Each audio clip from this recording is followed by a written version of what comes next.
Alors aujourd'hui, nous sommes tout à fait enthousiastes d'avoir avec nous la docteure Danielle Baribeau et Penny Sparring de Holland Bloorview. La docteure Baribeau est une psychiatre pour enfants et adolescents et scientifique clinicienne à Holland Bloorview. Elle dirige un programme de recherche qui se concentre sur la translation d'avancées génétiques en soins dans les troubles neuromusculaires.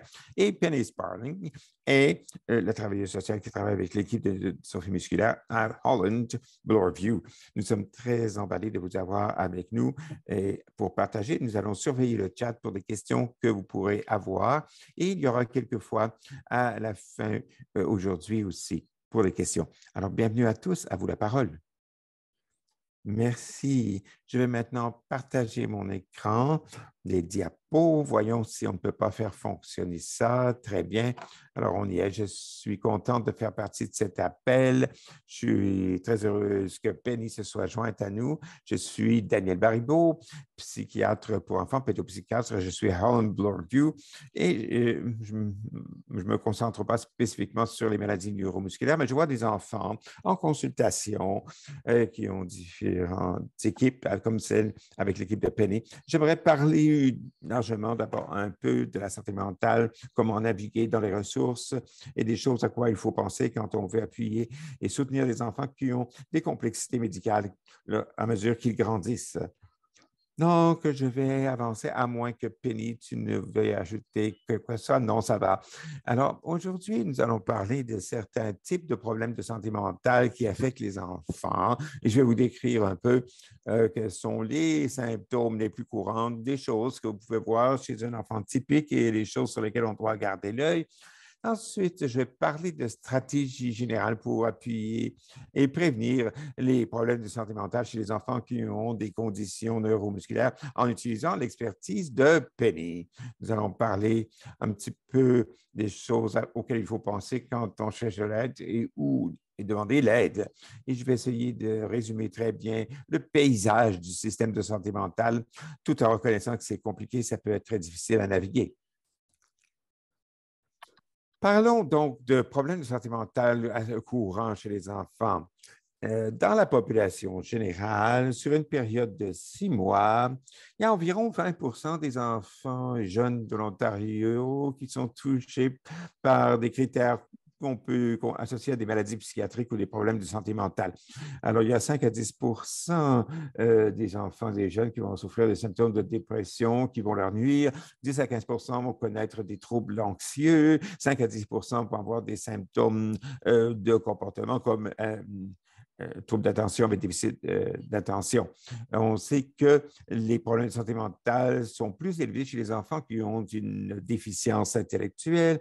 Je dirais peut-être 2 fois plus courant chez les enfants qui ont une déficience intellectuelle ou de la paralysie cérébrale. Quand on se demande pourquoi on a ces handicaps, ces problèmes de santé mentale, mais bien, il y a 2 raisons. D'abord, des différences dans la biologie. Par exemple, dans la dystrophie musculaire, on sait que la protéine de la dystrophie musculaire joue un rôle très tôt dans la vie dans le développement du cerveau.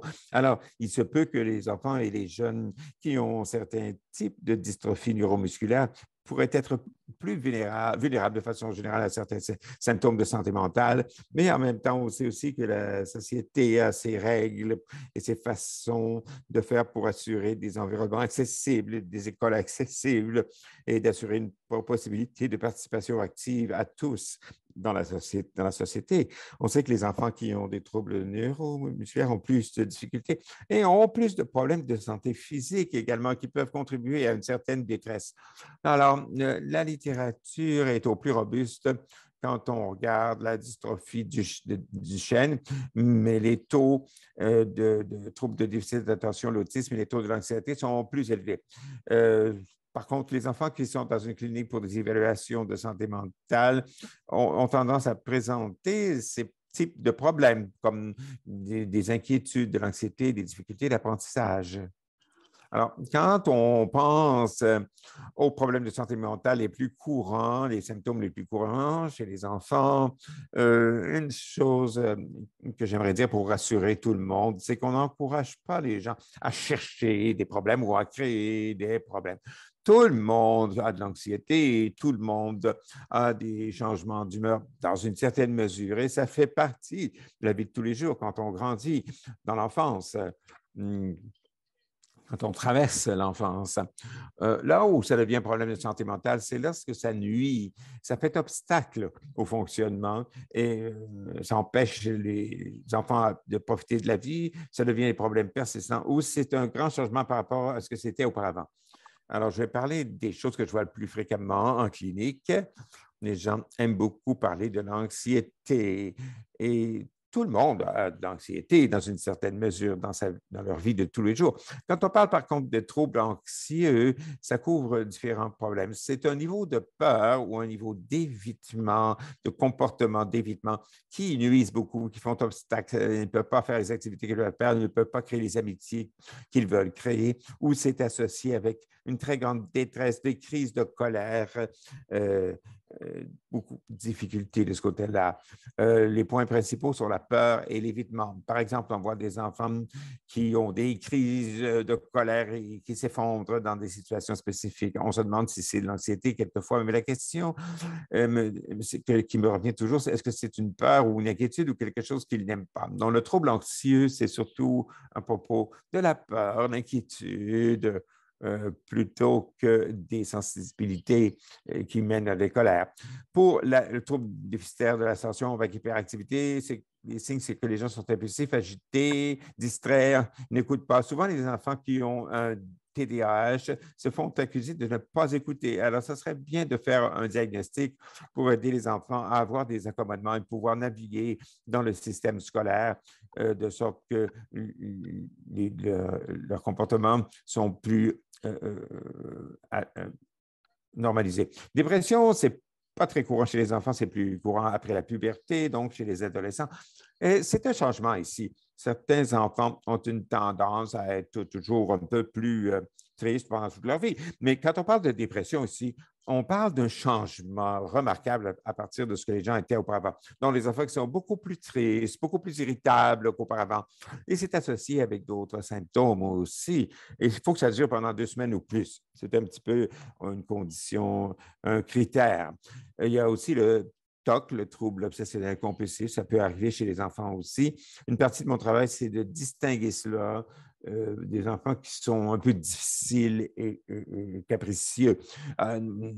Souvent, les enfants qui veulent que leurs vêtements soient arrangés d'une certaine façon, leurs chaussettes doivent être d'une certaine façon. Donc, être difficile, là, des enfants qui sont comme ça. Mais le trouble obsessionnel compulsif, c'est quand les gens se disent « Oh, si je ne mets pas la chaussette correctement, il y a quelque chose de mauvais qui va m'arriver. Il faut que je vérifie ça 100 fois. » Alors, il faut faire la différence entre les deux. Lorsque ça crée une très grande détresse et ça fait obstacle au fonctionnement, c'est là que ça devient un trouble obsessionnel compulsif. Finalement, il y a le trouble de l'apprentissage qui est quand même assez fréquent et des différences d'apprentissage pour l'apprentissage des habiletés académiques. C'est très important à savoir quand on veut avoir des soutiens dans le monde scolaire ou dans l'éducation. Ça, c'était les grandes catégories de choses qui sont courantes pour ce qui est de la santé mentale des enfants. Comme je l'ai mentionné auparavant, des signes qu'il faut chercher de l'aide, quels sont-ils? Il faut essayer de faire la différence entre un couple parent ou aidant ou soignant. C'est conçu pour les parents et les soignants, et bien sûr, cette présentation. Est-ce que ça fait partie des difficultés de la vie? Est-ce que ce sont des fluctuations normales dues aux facteurs de stress, comme le retour à l'école qu'on a eu ce matin en Ontario et des gens qui se fâchent naturellement, ça fait partie de l'enfance? Ou est-ce que c'est un gros changement par rapport à ce que c'était? Ou est-ce que c'est un gros problème? Une anxiété qui empêche les enfants d'aller à l'école, qui empêche les enfants de sortir, par exemple. Des humeurs qui semblent très différentes de ce qu'elles étaient auparavant. Beaucoup de conflits, de stress, d'effondrement à la maison. Il faut en parler un peu à quelqu'un. Ça vaut la peine d'en parler à ce moment-là. On va vous expliquer un peu où aller pour vérifier la santé mentale. Est-ce que c'est quelque chose? Est-ce qu'on pourrait commencer à aider cet enfant pour faire face à ce genre de choses? Une autre chose que j'ai mise ici, c'est que pour les enfants et les jeunes qui font face à des maladies complexes ou des situations médicales complexes, disons, si un enfant est motivé, c'est tout à fait correct de chercher du counseling pour essayer de faire face et de digérer tout cela. Vous n'êtes pas obligé d'avoir un problème de santé mentale J'ai travaillé avec beaucoup de jeunes qui, lorsqu'ils font face à des situations médicales complexes, ont vraiment bénéficié d'un thérapeute conseiller qui les aide à naviguer le monde à la lumière de cette adversité. Alors, les symptômes de santé mentale, la détresse qui nuit, qui devient un handicap, c'est un indice qu'il faut chercher de l'aide pour chercher des soutiens. Je suis peut-être biaisé, mais je pense que tout le monde pourrait bénéficier d'une thérapie de counseling. Maintenant, je vais passer la parole à Penny, qui va nous parler largement comment on peut soutenir le bien-être mental chez les personnes qui ont des troubles neuromusculaires. Merci, Daniel, et merci à Dystrophie musculaire Canada de m'avoir invité à faire cette présentation. En tant que travailleuse sociale à Holland Bloorview, dans l'équipe, je travaille avec des familles et les enfants pour appuyer la santé mentale, pour donner des ressources, des soutiens. Et ce à quoi je pense quand je pense à appuyer le bien-être mental dans notre clinique chez Holland Bloorview, on dit aux familles à quel point c'est important de favoriser le bien-être mental tout au long de la trajectoire après un diagnostic. Ça peut inclure des stratégies de s'ajuster à chaque point de transition. Il faut participer à des activités de loisirs, de plaisir pour s'assurer que tous les membres de la famille sont bien soutenus.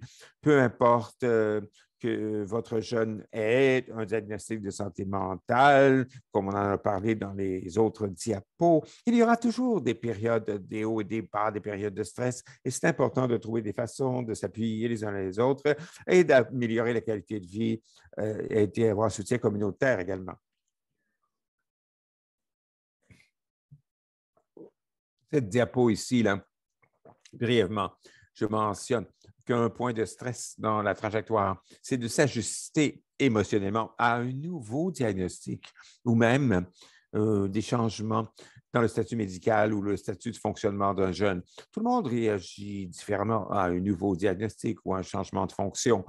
Il est normal d'avoir toute une vaste gamme de sentiments qui va du choc au déni, à la colère, la tristesse, l'anxiété, la culpabilité, le deuil. On veut parler de certaines des choses qui peuvent aider quand on veut s'ajuster à ces changements. Et beaucoup de gens trouvent ça très important d'en apprendre plus à propos des traitements et du diagnostic. Ça peut aider. Les gens veulent toute l'information tout d'un coup. Quelquefois, il y a des gens qui ne peuvent qu'en prendre qu'une petite quantité à la fois. Il faut que l'équipe vous soutienne là-dessus en vous donnant des lectures. Des fois, on peut parler aux parents. Il y a des groupes de parents qui peuvent vraiment aider. D'habitude, je suggère aux familles de limiter leur recherche en ligne un peu partout parce que souvent, il y a beaucoup de désinformation ou ça devient une surcharge d'informations. Il y a de très bons sites web, celui de Dystrophie musculaire Canada. On utilise, il y a aussi un site aux États-Unis sur la dystrophie musculaire. Je suis sûr que vous avez d'autres ressources, mais allez-y à votre propre rythme. Partagez l'information avec les familles et les amis proches. Je sais que les familles m'ont dit à quel point ça peut être difficile de parler de façon répétitive du diagnostic, donner des nouvelles à toute la famille, s'occuper de leurs réactions et de voir, il y a des gens qui se disent, ah non, on n'en parle pas, on va tout révéler tout d'un coup, d'autres veulent le faire plus graduellement. Ce qui est important, c'est d'avoir une équipe de soutien. Vous l'avez peut-être, votre équipe de réadaptation médicale, vos membres de la famille, vos amis, les membres de votre communauté ou l'école. Et bien sûr, il faut demander de l'aide, que ce soit dans votre propre famille, dans votre équipe, ou peut-être avoir un thérapeute qui va venir vous soutenir. L'autre chose, c'est que la plupart des enfants vont avoir des questions ou des inquiétudes à un moment donné à propos de leur état médical, de leur condition médicale. Alors, c'est important de parler du diagnostic avec votre enfant et avec les frères et sœurs également, si possible. Avoir cette communication, ça promeut l'ouverture, la franchise, l'honnêteté, et ça éduque les enfants pour leur dire qu'ils peuvent commencer à apprendre et graduellement prendre davantage de responsabilités par rapport à leurs besoins de soins. Ça peut les aider à discuter avec leur père. Si leurs amis leur posent des questions, ils pourront leur donner certaines réponses. Et graduellement, on va les enseigner à défendre leurs droits, à faire du plaidoyer pour eux-mêmes. Il faut aussi que les parents sachent un peu comment parler à votre enfant de son diagnostic, combien d'informations faut-il, de combien d'informations donner, à quel moment, le timing de tout ça. Alors, du côté droit, vous voyez certains conseils qui sont là. Il faut que ce soit adapté, par exemple, euh, à l'âge de votre enfant. Et parlez à votre équipe aussi pour avoir du soutien, mais gardez à l'esprit qu'il faut que ce soit toujours approprié à l'âge. Il faut que ce soit très simple quand ils sont jeunes. On ajoute plus d'informations à mesure que les enfants grandissent. Des fois, on ne sait pas ce qu'ils savent. Demandez-leur ce qu'ils savent et rechercher. Essayez de voir s'il y a des malentendus parce que les enfants, quelquefois, ont des erreurs de conception ou quelquefois, ils font se blâmer eux-mêmes. Ils ne s'aperçoivent pas qu'ils n'ont rien à voir. Dans ça, ils ne sont pas coupables. Assurez-vous qu'ils soyez honnêtes. Assurez-vous qu'ils savent que ce n'est pas leur faute. Et essayez de voir quels sont leurs besoins maintenant. Vous n'êtes pas obligé de leur donner toute l'information d'un seul coup pour augmenter les quantités d'informations graduellement avec le temps. En plus de la communication avec votre enfant à propos de son diagnostic, vous devez communiquer et plaider pour lui à l'école pour que votre enfant se sente soutenu là aussi. Beaucoup de familles parlent des inquiétudes, des préoccupations. Est-ce que l'enfant va pouvoir rester à l'école? Quoi partager? Qu'est-ce qu'il faut partager avec les pairs, avec l'école? Il y a des inquiétudes par rapport au soutien académique ou soutien physique. Qu'est-ce qui va être disponible pour votre enfant à l'école? Parlez avec votre école, c'est très important. Il y a de bonnes ressources qui existent, par exemple, Dystrophie musculaire Canada a une section de projet pour des ressources à utiliser à l'école. Notre équipe, par exemple, écrit des lettres expliquant des recommandations d'accommodement possibles pour le soutien de l'enfant ou quelquefois, on va aller à une réunion scolaire. Et il y a des thérapeutes à l'école aussi qui font aussi souvent des recommandations. Et je sais que Dystrophie musculaire Canada a fait d'excellentes présentations en salle de classe pour appuyer les enfants pour qu'ils se sentent inclus et un peu mieux compris. Et ce qui est très important aussi, c'est de pratiquer comment faire face à des questions avec votre enfant. Quelquefois, on ne sait pas comment y faire face. Souvent, les enfants viennent à la clinique, on va dire, quelqu'un m'a demandé pourquoi je suis tombé, pourquoi je ne peux pas les suivre. Je ne sais pas comment répondre, alors je ne dis rien, je deviens très fâché, je ne suis pas bien inclus. Alors, avoir une occasion de faire des jeux de rôle avec les enfants, ça va les aider à accroître leur confiance et réduire les problèmes de taquinerie pour que les enfants aient une meilleure compréhension. C'est quelque chose avec quoi votre équipe peut vous aider. C'est aussi important pour la santé mentale de l'enfant qu'ils aient des amitiés, comme tout le monde, des opportunités sociales et de loisirs. C'est un tampon pour les appuyer pendant des périodes de stress. Et on espère que ça va être amusant aussi, ces interactions sociales. C'est important d'appuyer, d'encourager des interactions sociales et des amitiés précoces. Inscrire votre enfant, par exemple, à des activités qui vont encourager les interactions sociales, la science, le codage, des sports adaptés, par exemple, en se concentrant, en mettant l'accent vraiment sur les points forts et les intérêts de votre enfant et en les soulignant autant que possible avec l'espoir que ça va développer leur confiance et que ça va augmenter les possibilités pour eux d'interagir socialement avec le temps. J'espère que votre équipe va avoir des suggestions par rapport à des occasions de loisirs inclusifs dans votre propre communauté. Finalement, je voulais parler des aidants, des soignants et des membres de la famille. C'est tellement important. Il faut que vous preniez soin de votre propre santé en tant qu'aidant, en tant que parent ou membre de la famille. Et vous voulez aider les enfants, mais il faut d'abord prendre soin de vous. Vous serez mieux en mesure de gérer les difficultés de votre enfant. Et, mangez bien, prenez de l'exercice, allez à vos propres rendez-vous médicaux, pratiquez l'espoir sain. Quand c'est possible, c'est difficile pour les familles, mais avoir du temps pour vous, où vous pouvez prendre souffle, faire du yoga ou des activités spirituelles, tout ce qui peut vous aider à traverser les situations. Le partage d'informations, par exemple, partager de l'information à propos de vos besoins avec votre famille ou vos amis proches qui vous soutiennent, vous, pour vous aider à soutenir votre enfant. Demandez de l'aide, soyez très précis dans vos demandes. Si vous cherchez quelque chose dont vous avez vraiment besoin, pour les repas, par exemple, et soyez très précis dans vos demandes d'aide. Si quelqu'un dans la famille a de la difficulté, avec des difficultés d'anxiété, de dépression ou d'autres problèmes de santé mentale qui impliquent des jeunes, c'est très important de chercher des thérapies ou du counseling pour les membres de la famille également. Il y a des ressources à la fin de la présentation sur certaines options où aller et j'en reparlerai également. Donnez-vous des pauses, des répits. Je sais que beaucoup de gens dans les familles n'ont pas beaucoup de répit. Même quelques minutes par jour, prenez du temps pour vous-même. Riez, partagez quelques minutes avec des amis ou même soyez capable de quitter la maison. Un de mes rôles dans l'équipe, ça, c'est d'aider les familles à avoir du répit. Est-ce qu'il y a quelqu'un que vous pourriez embaucher pour passer du temps avec votre enfant pour que vous puissiez sortir, avoir une pause pour faire quelque chose d'agréable pour vous, quelque chose, un hobby, un loisir, aller dans la nature ou voir votre parenté. Pratiquez l'acceptation. Concentrez-vous toujours sur ce que vous pouvez contrôler. Regardez toujours le beau côté si possible. Et finalement, entretenez vos relations. Je sais que c'est très, très courant pour les parents qui nous disent qu'ils essaient de s'aider les uns les autres et chaque membre de la famille fait face à la situation d'une façon différente. Quelquefois, ça peut être difficile, ça peut mener à des conflits et c'est important de garder les lignes de communication ouvertes de façon très franche, qu'on s'écoute les uns les autres. Peut-être que vous allez avoir besoin de soutien supplémentaire en tant que couple ou de façon individuelle. Et finalement, souvenez-vous que les frères et sœurs peuvent quelquefois se sentir un peu oubliés.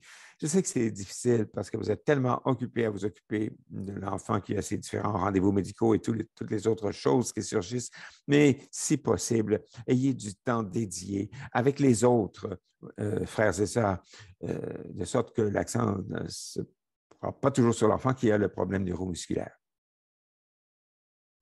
Merci, Penny. C'était très bien. Et quelquefois, quand je rencontre la famille, on parle d'un enfant en détresse, mais l'intervention est souvent au niveau de la famille. Comment appuyer cette famille pour ce qui est de son plaidoyer financier, ses soutiens environnementaux, du temps sans travail pour les parents, la flexibilité. Il y a un centre où je travaille où ça constituait une des interventions. Il y avait un réseau de familles où on établissait des relations, on demandait aux gens où est votre parenté dans la ville, qui sont vos amis, faisons un plan ensemble pour vous soutenir. Quelquefois, il s'agit de demander, qui est une barrière, on ne veut pas demander, on n'ose pas. Mais une fois que c'est formalisé, c'est incroyable combien de gens peuvent vous aider. Et il y a des offres de soutien très, très concrets souvent qui surgissent. Maintenant, j'aimerais parler un peu du système de santé mentale. C'est la première fois que je donne cette présentation. La mise en garde ici, c'est qu'on parle à tout le monde au Canada actuellement. Je vais être un petit peu vague quand je vais vous dire où aller, mais je vais plutôt vous dire qui offre le meilleur soutien ou qu'est-ce que vous cherchez. Qu'est-ce que je recherche quand une famille essaie de naviguer dans le système de santé mentale? Alors, les soutiens de santé mentale pour les enfants sont compliqués à trouver parce que le système est complexe. Il y a des lacunes et le financement varie selon la ville, la province. Il y a des trous. J'aimerais pouvoir dire, appelez tel numéro et vous allez avoir les soutiens dont vous avez besoin. Souvent, ça revient aux soignants individuels d'essayer de naviguer pour trouver quel est le meilleur endroit où aller. Et quelquefois, ça peut être une source de confusion et de frustration pour tout le monde de trouver le bon endroit pour les soins de santé mentale. En partie parce qu'il y a tellement de personnes différentes, il y a tellement d'endroits différents où on peut avoir des soutiens en santé mentale. Il s'agit de savoir lequel est le bon. Et il y a souvent aussi des listes d'attente, des files d'attente, des problèmes de financement. Ça peut être compliqué, ça, dépendant de l'endroit où vous vivez. Je voudrais parler un petit peu des personnes qui peuvent vous aider pour aider à la santé mentale et qu'est-ce que je fais. Si vous cherchez quelque chose pour appuyer votre enfant, où est-ce que je pourrais bien aller? Alors, la première question, c'est de se demander qu'est-ce qui, à mon avis, serait utile pour cet enfant ou cette famille à ce moment-ci, dans le temps. Et quand on parle de santé mentale et de soutien de santé mentale, ça peut être une variété de choses. selon qui vous parlez, selon les besoins spécifiques de votre enfant. Certains parents se disent peut-être, « Ah, moi, je cherche seulement quelqu'un à qui je peux parler de mon enfant, de ses sentiments, de ce qui se passe, pour pouvoir développer certaines habiletés, pour faire face à la situation, pour D'autres parents vont dire, non, c'est pour moi, j'ai besoin d'outils, de stratégies pour comment mieux faire face aux problèmes de mon enfant avec les défis. Qui, bon, on veut avoir des services de counseling, des services d'habilité parentale. D'autres sont inquiets de ce qui se passe et pensent que l'enfant a vraiment besoin d'une évaluation pour essayer de comprendre est-ce qu'il y a un trouble de santé mentale, est-ce qu'il y a un trouble d'apprentissage. Ça va vous diriger vers différentes personnes. Et finalement, pour certaines personnes où on a essayé le counseling, les symptômes nuisent encore beaucoup. Il faut peut-être avoir un médicament psychiatrique qui pourrait peut-être aider. Alors ça va vous diriger vers une autre personne. Je vais parler un peu en général des différentes professions pour que vous puissiez penser à qui je vais chercher. Des conseillers psychologiques, les thérapeutes, il y a toutes sortes de professions ou de relations d'aide qui peuvent faire du counseling, c'est-à-dire thérapie par la parole. Ça peut être un travailleur jeunesse, un travailleur de l'enfance et de la jeunesse, un travailleur social pour les enfants. Souvent, on parle de répit. Il faut peut-être avoir du counseling de soutien avec l'enfant. Les écoles ont souvent des travailleurs jeunesse, des travailleurs enfants affiliés avec des infirmières affiliées ou des travailleurs sociaux aussi qui peuvent venir faire du counseling à l'école pour les enfants en détresse. Pour ce qui est des thérapies individuelles, amener votre enfant au rendez-vous médicaux, souvent ça se fait avec la travailleuse sociale ou avec le psychologue. Ce sont des thérapeutes par la parole qui ont eu de la formation pour apprendre différents types de thérapies. Et ça peut être financé de façon publique ou privée. Alors, parlez-en soit à l'école ou dans la communauté en général. C'est sous l'appellation générale de travailleurs sociaux, psychologues, infirmiers en santé mentale ou counselor, conseiller en santé mentale pour enfants. Il y a beaucoup de choses sur la liste. Par exemple, l'évaluation diagnostique. Ça, là, il s'agit de voir quelqu'un comme moi, une psychiatre ou une psychologue. Les psychologues ont des formations spécialisées où ils ont de la thérapie par la parole et peuvent faire des évaluations détaillées sur les habiletés de pensée et d'apprentissage. Si vous êtes inquiet du progrès très lent de votre enfant au niveau académique, par exemple, ou vous pensez à leurs habiletés de penser en général, leurs habiletés réflexives, c'est un psychologue qu'il faut consulter. Pour la santé mentale, ça se fait un psychiatre. Quand on parle de médicaments, c'est seulement le psychiatre ou votre pédiatre. Il n'y a que ces deux qui peuvent prescrire. Vous pouvez un peu faire équilibrer le niveau d'inquiétude pour vous dire un peu où commencer. Si vous dites, oh, cet enfant a un peu de difficulté, mais peut-être besoin de simplement une petite thérapie par la parole. Peut-être ça peut commencer à l'école avec du counseling local. Si vous êtes vraiment inquiet, s'il y a un problème de sécurité, l'enfant ne va pas à l'école à cause de son problème de comportement ou de santé mentale, j'irai plus par la voie médicale, un pédiatre, un médecin de famille ou un psychiatre pour commencer, parce que cette évaluation, à ce moment-là, va prendre une orientation différente. L'autre chose à laquelle il faut penser, c'est où aller. Non. Une fois que vous savez qui vous voulez voir, il faut décider où vous allez aller. Je vais laisser Penny vous dire, il faut parler à votre équipe. Si vous avez un enfant avec des troubles neuromusculaires, vous avez plusieurs paraprofessionnels qui peuvent vous aider à naviguer dans tout cela. On pense comme ça souvent, mais la réalité, c'est que ce n'est pas toutes les équipes médicales qui ont une connexion ou une bonne compréhension avec ce que pourraient être les soutiens de santé mentale. Ce n'est pas toujours le cas parce que les soutiens financés publiquement changent toujours selon l'endroit. Un endroit où vous pouvez regarder, c'est dans l'école. Il y a souvent des ressources dans les écoles.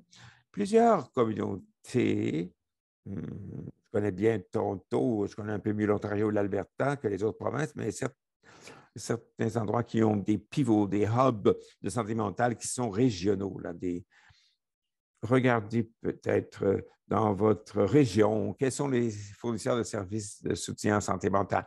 Par exemple, à Toronto, vous avez Illuminus et Strides Toronto. Il y a plusieurs centres qui ont ces thérapies familiales, ces thérapies individuelles. Certaines familles ont de l'assurance privée qui couvre certaines des choses en partie. Si un des parents a un plan de santé à son travail, dans son emploi, c'est bien de vérifier un peu quelle couverture vous avez et pourquoi. Quelle désignation professionnelle est couverte. Si vous avez du financement privé, quelquefois, c'est bien d'aller dans cette direction. Plusieurs centres financés publiquement ont malheureusement une grande liste d'attente mais avec du financement privé, on peut arriver plus rapidement. Mais de plus en plus, même les centres privés ont aussi une liste d'attente et ont de la difficulté à répondre à la demande. Et finalement, si vous prenez la trajectoire médicale, ça se ferait par un hôpital local, par une clinique médicale locale. Souvent, il y a des fournisseurs de santé mentale qui sont là. Si vous êtes dans le doute, si vous n'êtes pas sûr, vous pouvez toujours commencer par votre fournisseur de soins principal, votre médecin de famille et votre pédiatre et votre équipe médicale en disant, on a besoin d'une évaluation, on veut savoir quoi faire, on cherche un conseiller, où est-ce qu'on peut aller. Ils peuvent vous donner à ce moment-là certaines idées par rapport à ce que d'autres familles ont fait dans votre région. Maintenant, je vais parler un petit peu du quoi. Quels sont les différents types de traitements de santé mentale? Quel genre de soutien pouvez-vous rencontrer pour une jeune personne qui a des difficultés d'humeur, disons, ou d'anxiété? C'est un peu comme décider qui vous allez voir. Vous pouvez commencer aussi à vous demander qu'est-ce qui pourrait fonctionner pour mon enfant dans sa situation particulière. D'une certaine façon, c'est souvent sous-utilisé dans le système de santé mentale. C'est très, très utile d'avoir des groupes de soutien. C'est sous-utilisé. Ça demandez à votre équipe médicale, y a-t-il des groupes de soutien? Vérifiez en ligne, virtuellement, malheureusement. Mais heureusement, le monde virtuel a ramené les gens ensemble dans des espaces virtuels. Demandez-vous comment on peut connecter les parents et les enfants avec d'autres personnes qui passent dans des situations semblables. Et de très fortes relations peuvent surgir quand on partage l'adversité, les problèmes de cette façon. Parler de counseling de soutien, pouvoir parler de ce qu'on vit, demander ce qui se passe, avoir des gens qui vont regarder l'enfant. Il s'agirait d'avoir un espace désigné où on va examiner les facteurs de stress récents et de quoi une personne aurait besoin. En ce moment, vous pouvez penser à des thérapies de groupe ou à des thérapies individuelles. Je vais vous parler un peu plus tard de différents types de thérapies. Plusieurs des centres de santé mentale communautaires financés de façon publique offrent des programmes de groupe. La plupart, souvent les gens disent non, non, je ne veux pas faire de groupe. Au début, on a une certaine réticence et souvent, ces groupes vont très bien une fois qu'on a vaincu cette réticence. Thérapie de groupe ou individuelle. Regardez les options. Penny et moi, on vous parlait un petit peu des différents types de thérapies qui existent et qui peuvent aider le plus les jeunes. Mais le fait est que ça dépend de la personne. C'est-à-dire de trouver, ce qui est le plus important, c'est de trouver un thérapeute que vous aimez, à qui vous avez une confiance et avec lequel vous avez une bonne dynamique. Ça, c'est le facteur le plus important. Est-ce que ça convient? Ça vous convient? Est-ce que ça vous parle? Ensuite, il y a toujours la question de savoir qu'est-ce qu'on doit faire en thérapie, en santé mentale. Il y a des études qui ont démontré qu'il y a certains types de thérapies qui aident pour certains types de conditions ou de problèmes. J'aimerais vous en parler un petit peu pour que vous puissiez vous dire, écoutez, mon enfant a telle et telle difficulté, il a peut-être besoin de ci et de ça. Et là, vous allez voir dans votre région, voir si c'est offert. Les meilleurs éléments probants pour les troubles anxieux et les troubles dépressifs chez les enfants et les jeunes, c'est quelque chose qu'on appelle la TCC, la thérapie cognitivo-comportementale. Pour l'anxiété et la dépression. C'est une thérapie qui dure d'habitude 8 à 12 semaines avec une séance une fois par semaine où les enfants apprennent à reconnaître les émotions à partir de leur corps. Ils apprennent à nommer ces émotions, à reconnaître les pensées qu'ils ont à propos de ce qu'ils ressentent et apprendre des stratégies pour changer ce qui se passe dans leur corps par de l'autorégulation et aussi mettre au défi des pensées. Souvent, les enfants disent « Ah, je ne serai jamais capable, ça ne marchera jamais pour moi ». Il y a beaucoup de paroles qu'on se dit à soi-même qui sont négatives. La TCC, c'est un bon point de départ. C'est quoi qui prouve ce que tu viens de dire, que tu n'es pas capable? Hein? Est-ce que c'est le contraire de ce que tu viens de dire ici? Tu ne peux pas penser à ça comme une possibilité. C'est une thérapie très structurée qui fait toujours la même chose chaque fois. Et pour les petits-enfants, c'est particulièrement efficace si les parents apprennent aussi et sont là en même temps. Bien sûr, les enfants améliorent leurs compétences ainsi que les parents. Certains enfants ont de la difficulté avec la régulation des émotions. Il y a beaucoup d'effondrements, des sentiments très forts, des crises de colère, plus que ce à quoi on peut s'attendre par rapport à la situation. Alors, plusieurs conseillers différents vont aider les enfants à travailler à leurs habiletés de régulation des émotions. C'est un peu semblable au TCC, mais on se concentre moins sur la pensée. On se concentre plus, bon, qu'est-ce que je fais quand j'ai ces grosses émotions très fortes?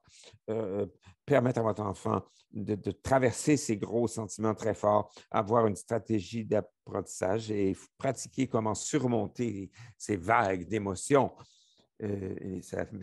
Plus l'enfant deviendra responsable et autonome pour définir son avenir. Il y a un type un format qui s'appelle la thérapie d'acceptation dialectique qui fonctionne pour aider à tolérer la détresse et pour toujours être pleinement conscient dans le moment, pour surfer sur cette vague émotive. Il y a un autre type de thérapie qui est particulièrement pertinent pour les personnes, les enfants qui font face à des maladies, des complexités médicales ou dans des circonstances où ils sont dans des circonstances où la maladie est persistante, ça ne reviendra pas comme c'était. C'est ce qu'on appelle la thérapie d'acceptation et d'engagement. Je pense que le nom en dit déjà beaucoup sur ce que c'est. C'est un processus qui, pour les parents, mais aussi pour les enfants, il s'agit de définir vos valeurs et de clarifier vos valeurs, puis ensuite de prendre des décisions actives pour choisir de vivre une vie bien alignée avec ses valeurs. C'est comme un engagement à vivre une vie pleine de signification, au lieu de continuer à penser de façon négative à propos d'une situation négative. Penny, je pense que tu as fait de la formation sur cette thérapie ACT en anglais. Je ne sais pas si tu veux en dire plus. Non, je pense que ça va très bien. L'idée, c'est qu'il ne faut pas non plus résister aux émotions négatives, mais il faut faire attention que ça ne va pas te renverser totalement et trouver une façon pour focaliser ta colère sur les objectifs que tu peux avoir. Absolument, j'adore ça. Un de mes superviseurs, il y a des années, me disait comment les sentiments, ce n'est simplement un sens qu'on a. Vous sentez quelque chose, vous voyez quelque chose, et cette émotion est un de vos sens. Et il s'agit peut-être de le remarquer, c'est peut-être tout ce qu'il faut faire, ou ça peut signaliser qu'il y a quelque chose d'autre qui est en train de se passer. Il est assez courant aussi pour des enfants qui ont des difficultés avec des symptômes de santé mentale. Quelquefois, il arrive assez souvent que on peut envisager la prise de médicaments à certains moments. Pour les enfants et les adolescents, c'est toujours une deuxième ligne de traitement. Non.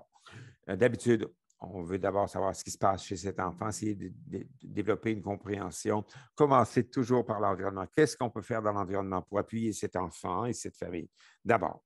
Ensuite, est-ce qu'il y a une thérapie par la parole peut-être qui pourrait aider les choses dans cette situation? Et la réalité, c'est que pour certains enfants, la thérapie discursive n'est pas faisable ni intéressante ou ils ont des symptômes qui sont si sévères qu'après plusieurs semaines de thérapie discursive, les enfants ne sont pas mieux. C'est assez courant pour des enfants qui ont des complexités médicales et des problèmes de santé mentale de parler aux médecins à propos des médicaments. Le médicament le plus courant utilisé, les médicaments les plus courants chez les enfants sont les psychostimulants pour le TDAH. Par exemple, le méthylphénidate. On peut aller vers le Ritalin, dont vous avez peut-être entendu parler. C'est un nom qui était courant quand on était plus jeune. Il y a des versions plus modernes de ces médicaments aujourd'hui. On sait qu'ils sont très efficaces pour la focalisation et pour calmer l'hyperactivité dans le TDAH. Elles ont, par exemple, un profil d'effets secondaires dont il vaut la peine de parler. Il est assez courant pour les enfants aussi d'avoir des médicaments antidépresseurs, des ISRS, des inhibiteurs sélectifs de la recapture de la sérotonine pour concentrer sur l'anxiété, le TOC, la dépression.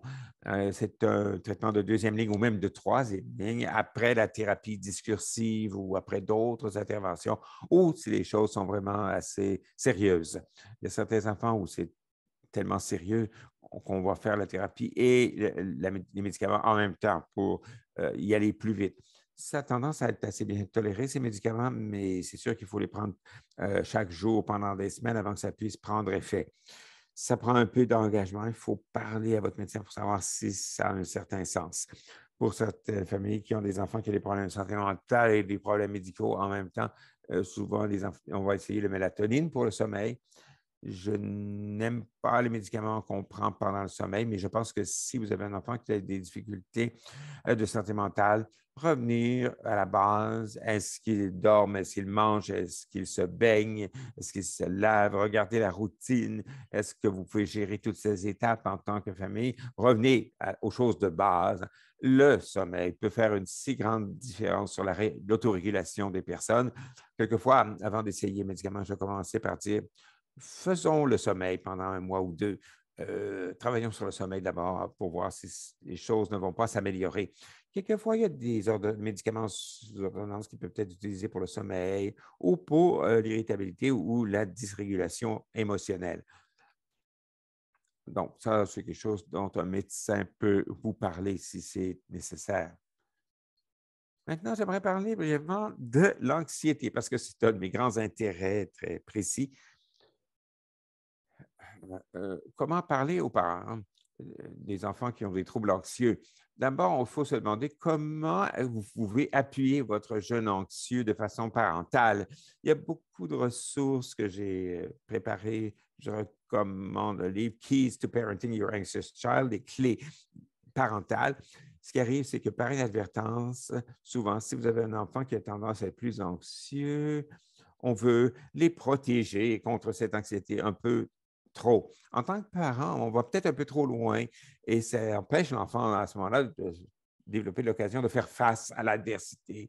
Alors, si vous avez un enfant qui est très peureux et anxieux, ça vaut la peine de se focaliser sur nos propres peurs, nos propres anxiétés et se demander, est-ce que j'appuie mon enfant à essayer des choses et à échouer? Parce que quand on essaie quelque chose qui échoue, ça construit une tolérance à l'anxiété.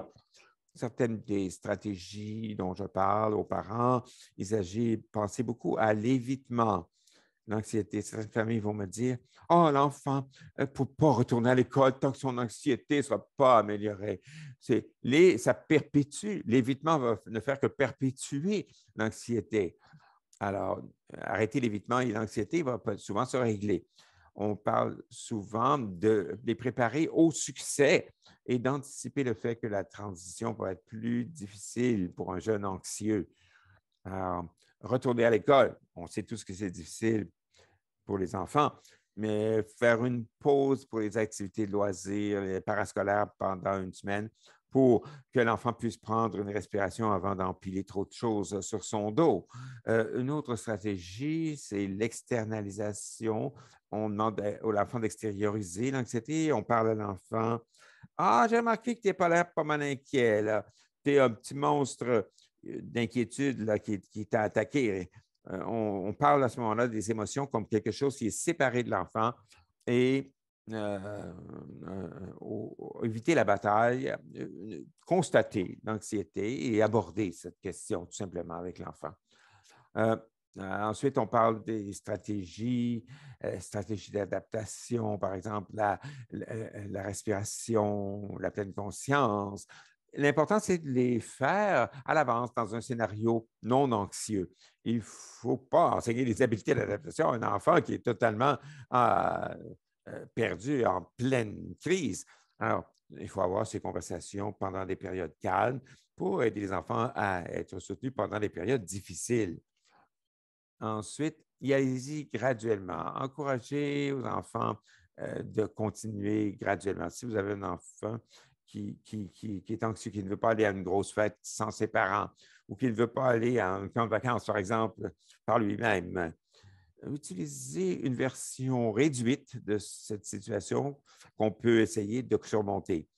Par exemple, les parents peuvent attendre dans le parking et venir un peu après. Donc, graduellement. Et célébrer les succès, mais il ne faut surtout pas faire échouer l'enfant en lui disant faites des grosses interactions alors qu'ils ne voudront jamais réessayer. Finalement, pour l'anxiété, valider ce qui est valide. Un enfant qui a vraiment un problème, souvent ça, même si ça semble excessif, il y a quelque chose de vrai au fond du fond. Pouvez-vous aller au fond, à la racine, pour qu'est-ce qui est vrai? Peut-être que ces sentiments font peur ou peut-être à quel point un autre enfant a été méchant ou semble méchant. Valider. Hein? Et souvent, ça peut aider à réguler l'enfant dans le moment présent. Voilà. C'était des petits conseils pour les jeunes qui ont de l'anxiété. Maintenant, des stratégies d'adaptation, il y en a 1 million en ligne. Pour les enfants, c'est bon d'avoir préparé à l'avance lorsque l'enfant est vraiment totalement dysrégulé. Est-ce que tu veux essayer telle chose? Hein? Ou allons dans ton espace de calme. Il y a des enfants qui ont des problèmes d'effondrement. Préparez un endroit, un coin où il y a des choses que l'on peut serrer dans ses mains, des choses qui sentent bon. Une de mes stratégies favorites, c'est imagine que tu es en train de souffler un ballon, inspire et choisis ta couleur. Veux-tu un ballon rouge, un ballon bleu, un ballon jaune? C'est une stratégie de diversion pour ramener l'enfant dans son cœur, dans son corps. Souvent, on a des bonbons sur un verre d'eau froide, de l'eau citronnée pour ramener l'enfant à ses sens, le faire sortir de cette mentalité panique. Il y a beaucoup d'exercices de respiration profonde. Souvent, on va dire, cherche autour de toi 5 choses que tu vois, 4 choses que tu peux entendre, 3 choses que tu peux toucher. Donc, regardez autour de soi. Les enfants vont vérifier les couleurs aussi. Il n'y a pas de bonne ou mauvaise réponse. Ça peut être utile lorsque la famille a des moments difficiles de parler de ces genres de stratégies pendant une période calme. Et c'est bon pour les parents de modéliser cela. Si vous vous sentez vous-même dysrégulé émotionnellement, vous pouvez prendre des respirations profondes. Je pense que je vais aller prendre un verre d'eau froide. Je pense que je vais prendre une eau citronnée. Donc, soyez un exemple d'autorégulation pour les enfants. Ça va les aider lorsqu'ils ont des difficultés. Et à la fin, on a des ressources supplémentaires qu'on a listées ici. Certaines de ces ressources sont génériques pour l'ensemble du Canada, mais je veux dire aussi que plusieurs provinces ont fait des essais de comprendre qui offre des soutiens, quel soutien précis est offert et pour regrouper tout ça. Pour votre région, il y a peut-être un numéro central que vous pouvez contacter pour trouver qui sont vos ressources locales. Par exemple, l'Association canadienne de santé mentale a un site web. D'un océan à l'autre, vous pouvez trouver qu'est-ce qu'il y a dans votre région. Il y a des sites web gratuits pour la TCC, la thérapie cognitivo-comportementale, Health Space à la TCC, Mind Your Mind aussi à certaines ressources de thérapie pour les jeunes adultes. Duchesne, peut-être qu'on peut parler un petit peu de celui-là, n'est-ce pas, Penny? Oui, je n'ai pas vérifié récemment, mais spécifiques pour la dystrophie musculaire, ça. Le site social Duchenne. Il y a des ressources particulières pour la défense des droits de l'enfant avec la maladie de Duchenne. Y a-t-il d'autres ressources? Bon, on n'a pas besoin de prendre son auto pour aller mener l'enfant quelque part. Des sites généraux, d'éthique parentale, il y a des cours gratuits, comment faire face au TDAH, il y a des cours en anglais qui sont très bons. Il y a le Triple P, programme de parentalité positive, le Triple P. Il y a des groupes généraux pour aider avec des enfants qui ont des besoins spéciaux.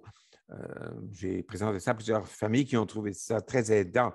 Pour l'anxiété, Anxiété Canada, un très beau site web où on parle de faire un plan contre l'anxiété. On offre beaucoup de ressources pour les enfants et les jeunes. Il y a des vidéos d'apprentissage aussi. Il y a beaucoup de livres sur la santé mentale. Pensez un peu à ce qui cause difficulté pour votre enfant et cherchez des livres dans ce domaine. Utilisez ça comme base pour une conversation sur la santé mentale au foyer. Il y a une série, par exemple, qui dit quoi faire quand tu t'inquiètes trop? Qu'est-ce que tu fais quand ton cerveau se bloque? Qu'est-ce que tu fais quand tes erreurs te font trembler? Ça donne un petit cadre de thérapie cognitivo-comportementale qu'on peut suivre et qu'on peut utiliser au foyer. Pour les jeunes, il y a de plus en plus d'applications, des applis sur tablette. Il y a l'activité Calm, il y a Calm Harm, il y a des activités pour éliminer la peur sur les téléphones cellulaires. Ce sont des applis sur cellulaire ou sur tablette. Penny, tu veux parler des autres aussi? Oui, aller dans les écoles. Le guide de ressources scolaires qui existe chez Dystrophie musculaire Canada, qui est donné aussi aux écoles. Il y a des projets aussi, des projets qu'on peut faire en salle de classe qui sont donnés aux écoles aussi. Et finalement, il y a des choses précises pour comment parler à votre enfant du diagnostic et des différentes ressources. Ce site va vous donner quelques conseils. Très bien. Et voici une autre diapo que nous avons là-dessus. Alors, voici, c'est la fin de notre diaporama. Je vais m'arrêter ici pour voir s'il y a d'autres questions de la part du groupe dans le chat. Oui, merci de me donner l'occasion de parler. Oui, je sais que ça s'est cristallisé au cours des dernières semaines. Merci beaucoup, Penny, d'avoir participé. J'apprécie. Merci. Merci à vous. C'était une excellente présentation. J'aimerais encourager les gens à poser des questions dans le chat. Et vous avez donné tellement d'excellentes informations aujourd'hui, tellement de choses à qui on peut penser, surtout dans les crises de santé mentale que l'on vit tellement souvent, particulièrement les jeunes, particulièrement pendant la pandémie qu'on vient de traverser. Une chose que j'ai entendue de très nombreux parents, c'est les temps d'attente, les files d'attente, les listes pour avoir accès à quoi que ce soit, même simplement pour essayer de parler à des conseillers, hein? Même pas, on ne parle pas de psychologue ou de psychiatre, même simplement un simple conseiller.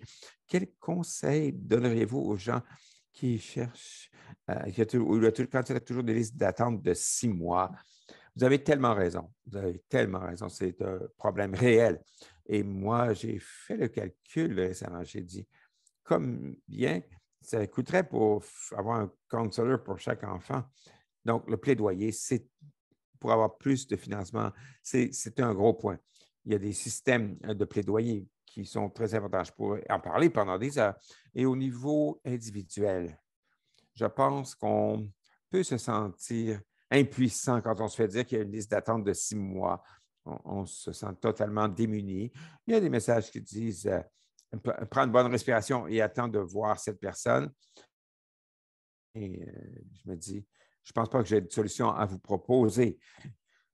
Une chose, ce que j'espérais avoir en attendant, qu'est-ce que je peux faire en attendant, pendant qu'on attend? Quelles conversations pouvons-nous avoir à la maison?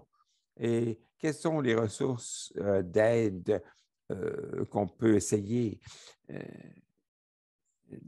dans les générations antérieures, il y avait beaucoup de stigmatisation lorsqu'on parlait de santé mentale. Mais vous allez peut-être trouver que les jeunes de nos jours sont très ouverts à parler et à comprendre ce que c'est que la santé mentale. Si quelqu'un a de la difficulté à entamer ces conversations avec les gens autour d'eux dans la communauté pour comprendre ce qui est utile pour eux ou s'il y a d'autres ressources disponibles.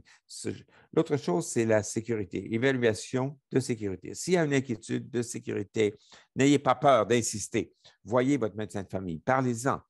Quelquefois, il faut aller à la salle d'urgence ou à une clinique de crise.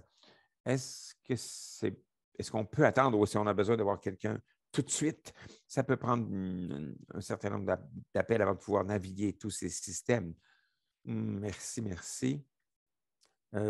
Suzanne, comment enseigner un enfant à se concentrer sur ses capacités plutôt que de se concentrer sur ce qu'il n'est pas capable de faire? J'adore cette question. Et je vais vous dire une chose. À une des cliniques où je travaillais, on voyait les enfants qui avaient beaucoup de difficultés d'apprentissage, de développement et de difficultés intellectuelles avec certains syndromes génétiques. Le message dans cette clinique, c'est d'être tout jeune, c'est de se concentrer sur le fait que les parents doivent toujours comprendre qu'on a tous des forces et des faiblesses. Avoir cette conversation. Papa est très bon au baseball, mais il n'est pas capable de faire la cuisine. Maman est très, très bonne à ça, mais papa n'est pas bon dans telle autre chose. Alors, tout de suite, parler des choses dans lesquelles on réussit bien et des choses dans lesquelles on réussit moins bien. Ça, cette modélisation, c'est très important. Fournir aux enfants des occasions de vraiment prospérer et réussir dans un domaine où ils sont physiquement capables de participer. Penny et moi, par exemple, on a parlé du monde des jeux vidéo qui a révolutionné l'adolescence pour les enfants qui ont des troubles neuromusculaires. Les jeux vidéo. Alors, est-ce qu'il y a des endroits où les enfants peuvent vraiment bien réussir avec les capacités qu'ils ont? Penny, j'ai besoin que tu interviennes ici. Oui, comme je le disais auparavant, il faut commencer très jeune à comprendre qu'est-ce qu'ils aiment, à quoi ils sont bons, et encourager cela pour qu'ils bâtissent de la confiance là-dessus. Il y a aussi beaucoup de sports adaptés pour les enfants, même pour les enfants en fauteuil roulant. Pour ceux qui aiment le sport, essayez de vous concentrer sur les forces que l'enfant a. L'autre chose, c'est que si un enfant dit des choses comme il parle toujours de ce qu'il n'est pas capable de faire, ce n'est pas juste, etc., et prévoit toujours des choses négatives pour l'avenir, ça n'exige pas nécessairement que le parent intervienne à chaque fois. Alors, à moins que votre enfant soit en détresse, là, vous pouvez corriger, intervenir et rassurer, oui, mais quelquefois, juste une ressource. Ah oui, c'est vraiment difficile. Et ça va peut-être devenir plus difficile. Valider le sentiment de l'enfant au lieu de corriger l'enfant. C'est peut-être tout ce dont l'enfant a besoin sur le moment. Pensez un petit peu à ce qui peut être en arrière de ses commentaires. Ça peut aider à changer un petit peu comment traiter les choses dans le feu de l'action. Oui, merci beaucoup. Très bonne question. J'ai été contente de parler à tout le monde. Je dois quitter. Comme je l'ai dit, merci. Merci beaucoup, Daniel. Merci beaucoup de nous envoyer des courriels à recherche@muscle.ca. Si vous avez des questions, on remercie beaucoup Roche de cette initiative d'éducation et de recherche comme ce webinaire. Mais sachez que le contenu de ce webinaire a été créé de façon indépendante par nos conférenciers aujourd'hui. On espère que vous vous joindrez à nous pour notre prochain webinaire qui s'appelle TNT 101, 4 octobre